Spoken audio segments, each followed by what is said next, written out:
Muito bom dia, boa tarde, boa noite. Seja qual horário que você esteja acompanhando o nosso podcast. Hoje nós falaremos sobre o livro Perspectivas Sociológicas do autor Peter Berger, nascido em 1929 e que veio a falecer recentemente em 2017. Só para dar um pouquinho de contextualizada, hoje o nosso grupo contará com a participação da Anne Gabriele, da Mariana, do Iago, do Lucas e de mim, é claro, Denilson Rafael. Então, você já se parou para perguntar o que faz um sociólogo, onde vive, o que come, o que faz da vida? Então, logo no primeiro capítulo do livro, o autor ele dá uma bela desmistificada no que era imposto sobre o que era um sociólogo, o que fazia, e pensando nisso, a gente vai começar a debater mais um pouco sobre isso. Já referente ao primeiro capítulo, nós faremos algumas análises sobre o que o autor diz, o que ele discorda e o que ele propõe e defende ao decorrer do texto. E para essa análise, eu já vou puxar o gancho aqui agora para o meu amigo Lucas, que vai debater mais um pouco sobre esse primeiro capítulo em específico e essa questão do autor defender uma outra ideia de sociólogo, porque ele não aceita aquela ideia que já era imposta e que é isso que é basicamente o rumo que ele vai tomar nesse primeiro capítulo. Boa noite, Denilson. Boa noite, pessoal que está nos ouvindo. No primeiro capítulo do livro, ele apresenta várias visões que as outras pessoas têm do que é o sociólogo, né? Quando alguém chega em algum lugar e se apresentar, eu sou sociólogo. E aí ele fala que a primeira impressão é que as pessoas acham que o sociólogo sabe de tudo, né? Ele é tipo um guru que entende como funciona toda a sociedade, mas na verdade não é assim, não tem nada, não existe verdade absoluta, né, na sociologia apresentada por ele. E outra visão que ele também apresenta é do espião, que está sempre ali procurando saber da vida das pessoas, saber o que acontece nos locais, né, nos meios sociais, o porquê. Então ele é como se fosse um espião que ninguém quer. O cara chega, traz um questionário para você responder com questões que às vezes são pessoais. Então ele traz essa visão também que às vezes as pessoas enxergam o sociólogo como um bisbilhoteiro, né, da vida das pessoas. E um outro terceira apresentação de visão que ele apresenta é de engenheiro social, que é como se a sociologia apresentasse a solução para os problemas sociais e, e que o sociólogo desempenha esse papel, né? E apesar de desempenhar esse papel, não é somente isso. Logo em seguida, ele já aborda a forma como o sociólogo deve interagir, né? Que é conversando, que ele cita, né? Conversar com as pessoas, abusar da subjetividade, da experiência individual do sociólogo, para desenvolver uma visão, uma nova perspectiva que gere alguma crítica social ou transformação, né, nesse meio social qual ele tá dedicado a estudar ali naquele momento.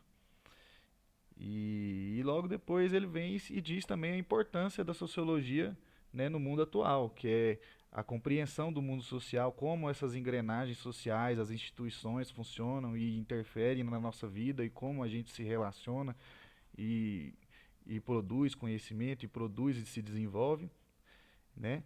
E ajuda também a enfrentar os desafios da sociedade. Então, seguindo o nosso cronograma, a Mariana vai entrar agora para falar para a gente levantar outra questão, né?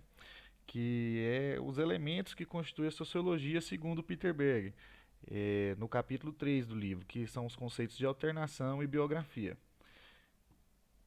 Então, galera, vou seguir aqui com o conteúdo do nosso podcast, discutindo sobre o terceiro capítulo do Berger, no seu livro Perspectivas Sociológicas, e quando ele fala sobre desmistificação, sobre construção de modelos e os conceitos de alternação e biografia. Quando a gente fala em sociologia como desmitificação, é como se a gente tirasse os óculos cor-de-rosa e visse o mundo como ele realmente é.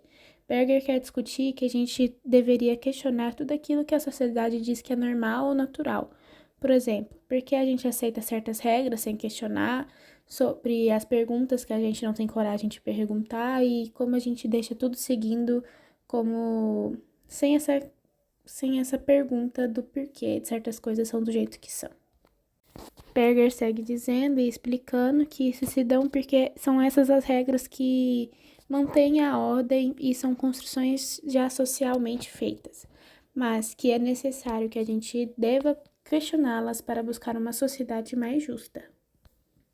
Agora, quando a gente pensa em sociologia como uma construção de modelos, a gente entende que a sociologia não se limita a desmitificar a realidade, e sim como construir modelos explicativos que ajudem a gente a compreender o mundo social de forma mais profunda. Esses modelos são geralmente baseados em pesquisas, em teorias sociológicas que fornecem lentes analíticas para interpretar os dados coletados. Quando você construi esses modelos explicativos, a sociologia nos permite identificar padrões de comportamento social. E já a sociologia, pensada como uma conversa, bem, é o coração da disciplina em si. Berger acredita que a sociologia deve ser um diálogo constante, uma troca de ideias que ajude a gente a avançar no conhecimento. É como se a sociologia fosse uma mesa redonda, onde todo mundo pode falar e ninguém tem a última palavra. É uma conversa constante que não necessariamente precisa de um fim, e sim da continuidade. Então, galera, essa foi a análise da Mariana sobre o capítulo em si e as perguntas feitas a ela. Antes de dar uma continuidade para as próximas perguntas, né? A gente tem um roteiro, a gente está respondendo perguntas, olha só. Então, antes dessa continuidade, agora eu vou falar só um pouquinho aqui sobre o que o Lucas disse em primeiro momento, que foi aquela questão, né, de, tipo, da nossa visão sobre os sociólogos, né, porque essa visão em que as pessoas tinham que o Peter Berger tenta desmistificar e dar meio que um ligamento para as pessoas sobre que aquilo lá estava errado, era meio arcaico, aquelas ideias e que ele propõe ideias novas, é que, tipo assim, a gente no nosso dia pessoal, todo mundo sabe que existem pessoas fofoqueiras, né? Então essa era a ideia das pessoas, pelo que foi dito anteriormente pelo Lucas e que está escrito no texto. E as pessoas achavam que os sociólogos eles eram apenas uns biblioteiros, uns fofoqueiros que queriam saber da vida das pessoas. Isso, por muito tempo, atrapalhou a visão das pessoas sobre a sociologia em si, né? Porque nós temos outras ciências concretas aí e tal. Aí as pessoas, tipo, já tinham aquele meio receio daquela pessoa, nossa, o que que esse cara tá querendo fazer aqui, mano? Nossa, uma inconveniência, o cara vai ficar fazendo pergunta sobre o quê? Isso vai te levar aonde? Também sobre a questão das pessoas acharem que, tipo, de outra maneira que eles tinham a resposta sobre tudo, né? Porque estudar a sociedade em si é uma coisa bem complexa, bem complicada, porque está em constante movimento, acontece muitos atos, algumas ações históricas que mudam toda uma perspectiva e um contexto social. E ainda antes de dar continuidade aos próximos questionamentos e análise dos outros participantes, falar um pouquinho também sobre o que a Mariana disse no início da análise dela e também sobre o que está escrito no texto, sobre o que o Berger fala sobre essa questão de a gente começar a questionar mais, porque a gente tá vivendo de uma maneira muito tipo, isso é assim, então tá bom. Que a gente perde aquela essência que a gente tem quando é que a gente é criança. Quando a gente que, tipo, a gente vê as crianças hoje em dia que é tipo, tem aquela fase que a criança começa a perguntar sobre tudo, tudo, tudo.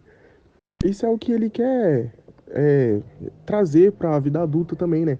Porque a gente está muito conformado, então perguntar sobre por que as coisas, por que é assim, se está certo, se está errado, se o que, que pode fazer em questão sobre isso, que é uma coisa bem essencial pro dia a dia, né? Porque a maioria das vezes a gente vê as coisas e nem analisa, nem repara, só passa e deixa aquilo lá quieto. E, tipo, trazer isso pros questionamentos do dia a dia é importante para tentar perceber o mundo de outra forma, entendeu? Não só como, ele é assim porque é assim, então tá bom. Mas tipo, por que que ele é assim? Como que ele ficou assim? E o que que a gente poderia fazer para mudar isso? E outra questão também que ela vem falando sobre essa questão bem filosófica que não tem um fim, sobre a conversação, que é tipo, é uma maneira bem filosófica de falar sobre sociologia, né? Tipo, da conversação que não tem um fim, que sempre está aberto aos novos questionamentos. Isso também é uma questão muito bonita que é citada também. E agora, sem tomar muito tempo aqui, eu vou passar o gancho e a fala para a Anne Gabriele, para ela poder discursar sobre as teorias apresentadas por ele nos capítulos 4, 5 e 6 aqui. E então agora é com você, Anne. Então, pessoal, no capítulo 4, 5 e 6, Peter Berg ele apresenta uma maneira mais particular de como compreender a realidade social, que é o que ele denomina como a perspectiva sociológica. Na primeira teoria que ele apresenta é sobre os papéis sociais, que eu vou falar um pouco sobre como ele apresenta isso. Sabe quando a gente vai no teatro e cada ator tem seu papel? Ele explica que na vida real é um pouco parecido. Ele fala que na sociedade a sociedade ela é como um palco e a gente assume vários papéis. Por exemplo, no trabalho você é um profissional, em casa talvez você pode ser um pai, uma mãe. Com os amigos você é uma parceira de aventura. E cada papel ele vem com um script baseado no que a sociedade espera de nós. Quando a gente internaliza esses papéis, a gente contribui para manter tudo funcionando direitinho, sabe? Já na teoria do controle social, é mais um questionamento que eu vou trazer aqui para ficar de uma forma mais clara.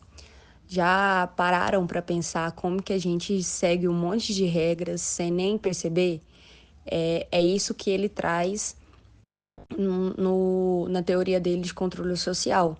É como se a sociedade fosse uma orquestra e as normas e valores fossem o maestro, para manter todo mundo ali em harmonia. E aí ele coloca que o papel da família, da escola e da religião contribui para que todo mundo continue tocando essa música sem desafinar. Na teoria de estratificação social, ele traz um entendimento para a gente que a sociedade ela é dividida em camadas, que tem gente lá em cima e que tem gente lá embaixo. Isso ele mostra que é uma forma de estratificação social, que a sociedade ela é baseada em grana, em poder, em status, e isso define muito do que a gente pode ou não fazer da vida, tipo os lugares que a gente frequenta, as oportunidades que a gente tem. É isso que ele quer dizer nessa teoria de estratificação social. E para finalizar, ele traz para a gente a abordagem dramatúrgica do social. Ele mostra para a gente como a nossa vida social ela é tipo uma peça de teatro.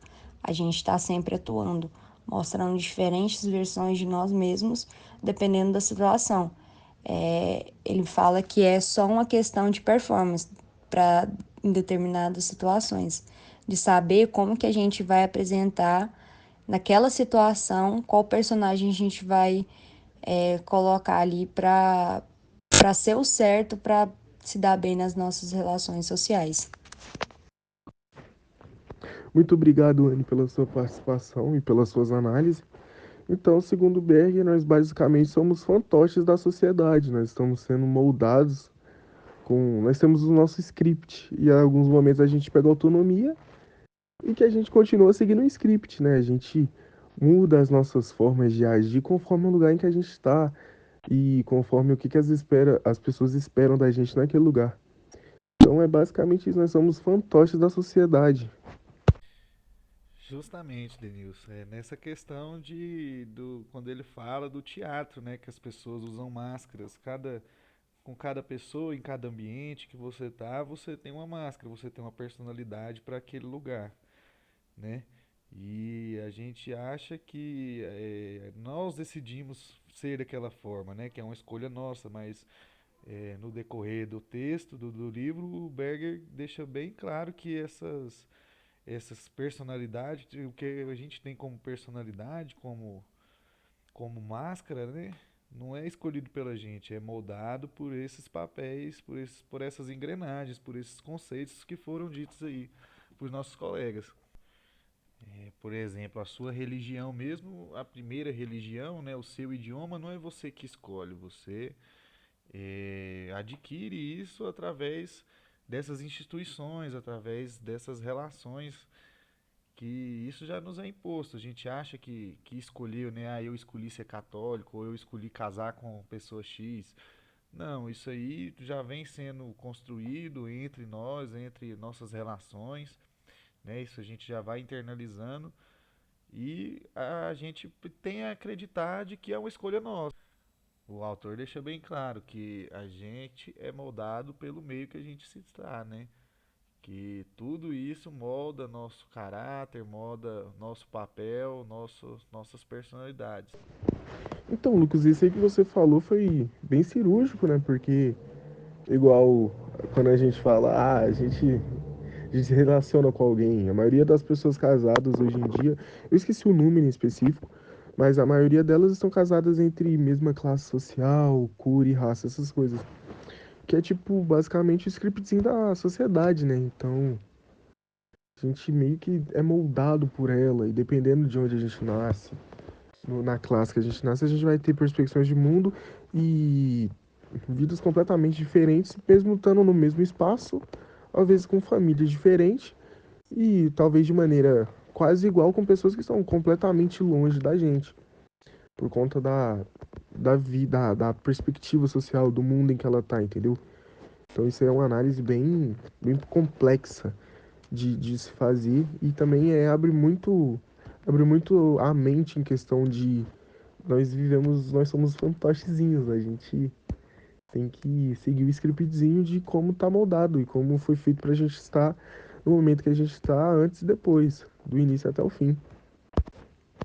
E agora, para finalizar, depois de ter aberto esses parênteses para fazer algumas análises e alguns comentários sobre o que foi dito, a gente vai para a última questão, que em ordem cronológica do desenrolar dos capítulos dá meio que uma quebrada, porque supostamente já teríamos terminado o último capítulo com a contribuição da Anne Gabriele, que agora a gente vai voltar para o capítulo 2 e 3 para tratar diretamente em relação ao Brasil, porque no ano de 2005 e 2006, a contribuição do Peter Berger com esse livro foi utilizado para fazer a base nacional curricular brasileira para cirurgicamente colocar a matéria de sociologia como obrigatória. E agora, sobre esse último tópico, vou falar um pouco mais sobre ele. Os capítulos 2 e 3 do livro do Peter Berger foi utilizado como base para implementar a sociologia de maneira obrigatória no ensino médio. Conforme o que é citado pelo Peter Berger e o que já foi tratado aqui no nosso podcast, é que nesses capítulos ele dá algum outro ponto de vista para a gente olhar sobre a sociedade em geral. E na minha concepção, a BNCC quis colocar a sociologia baseada nisso para deixar os alunos do ensino médio tirarem um pouco dessa visão conformidável da sociedade e começar a enxergar de outra forma e criticar, não só criticar e analisar a sociedade de uma forma geral, para ter outro campo de visão e começar a questionar mais sobre como as coisas são e como elas são daquele jeito, porque elas são daquele jeito, o que pode melhorar e o que pode piorar. Na minha concepção, é basicamente isso de uma forma bem simplista, que utilizaram dos capítulos 2 e 3 para basicamente tirar, tirar essa conformidade das pessoas mais velhas, né? Porque vai tentar implementar diretamente quando ainda estão formando os alunos, que é no ensino médio, que daí elas já vão para o mercado de trabalho, já vão completar a maioridade, vão seguir uma carreira completamente fora da escola, ou nem tanto assim, com a outra visão de mundo, que vai ser diferente do que tinha sido anteriormente, sem a aplicação da sociologia de uma forma mais obrigatória. Só que isso, no fundo, tem uma boa, é de uma certa maneira bom.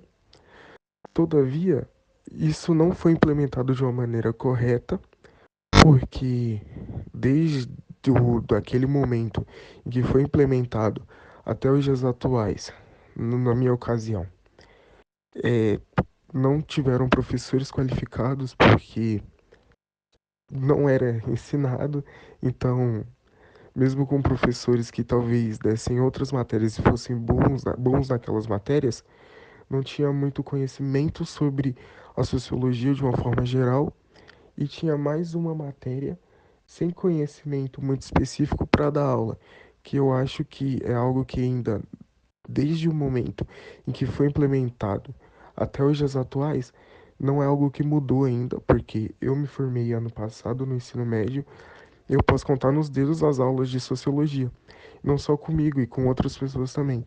Isso é claro, no ensino público, que tem todo uma carga, uma sobrecarga de professores e entre outros aspectos. Então, desde quando foi implementado, tem algo com base boa, que se fosse implementado daria mais outra perspectiva de mundo para as pessoas, para os alunos, só que vem pecando nesse aspecto por falta de investimento de pessoas qualificadas, dinheiro e tempo, porque continua sobrecarregando muitos professores, muitos profissionais, e com esse sobrecarregamento não tem como dar uma aula mais dinâmica, mais especializada e que prenda o foco dos alunos. E para não deixar muito longa a minha fala, vou abrir aqui esse parênteses caso alguém queira comentar de como foi a sua experiência com a sociologia nas aulas que teve no ensino médio, para quem se formou recentemente, para quem já tem se formado há algum tempo. Então eu vou deixar esse espaço aqui para comentário dos participantes, caso alguém queira comentar. Então é isso.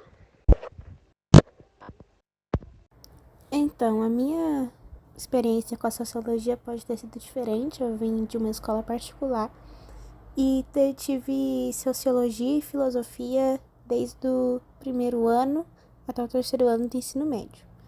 Na escola eu lembro que era muito confundido, a gente não sabia diferenciar entre sociologia com filosofia, o professor era o mesmo e não havia tamanha distinção, tanto que era um semestre sobre filosofia, outro semestre sobre sociologia, e a gente realmente não conseguia ver a diferença, a gente não enxergava isso.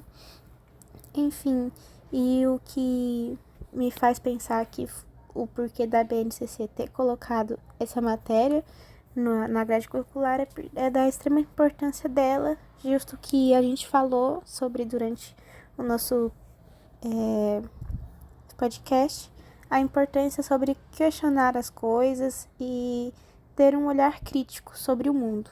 E eu acho que isso é a sociologia em si. O cerne dela é sobre ter um olhar crítico e saber questionar o mundo à nossa volta e não aceitá-lo como é nos dado e sem questioná-lo.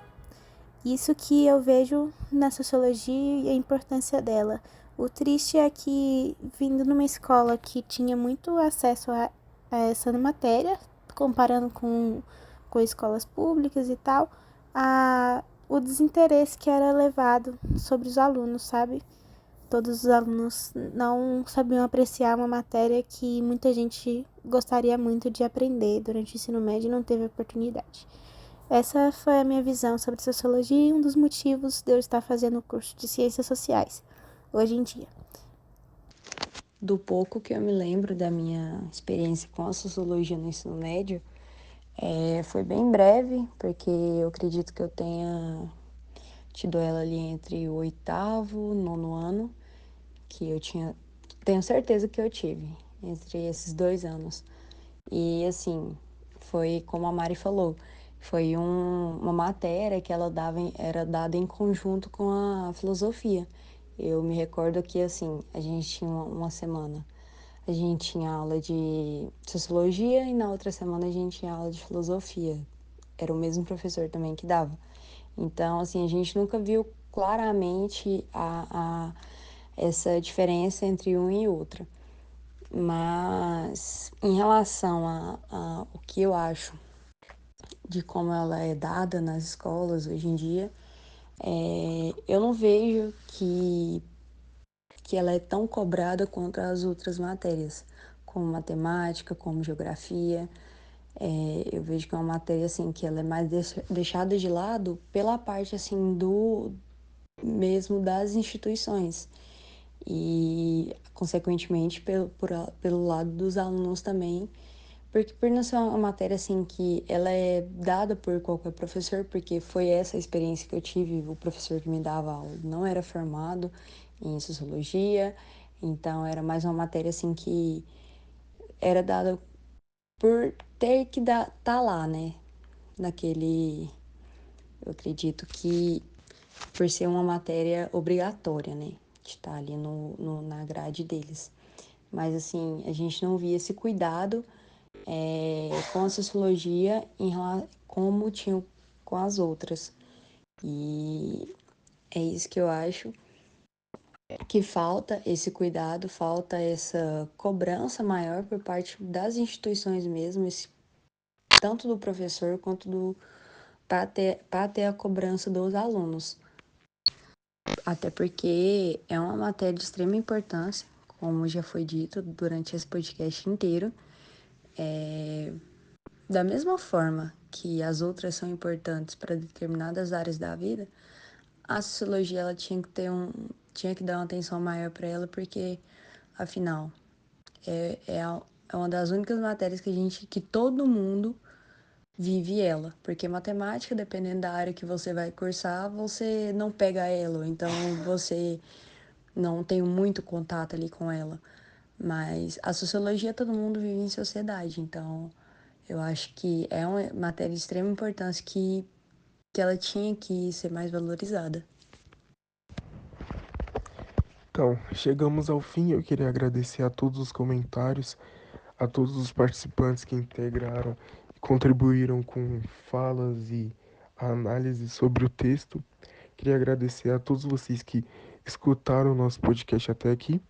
E também queria pedir com que vocês dessem like e participassem ativamente dos comentários, comentando como que foi a sua experiência com a sociologia, se você teve sociologia no seu ensino médio, se você está tendo, caso você ainda esteja cursando, se você estuda em uma escola pública ou como que está a estrutura relacionada diretamente à sociologia.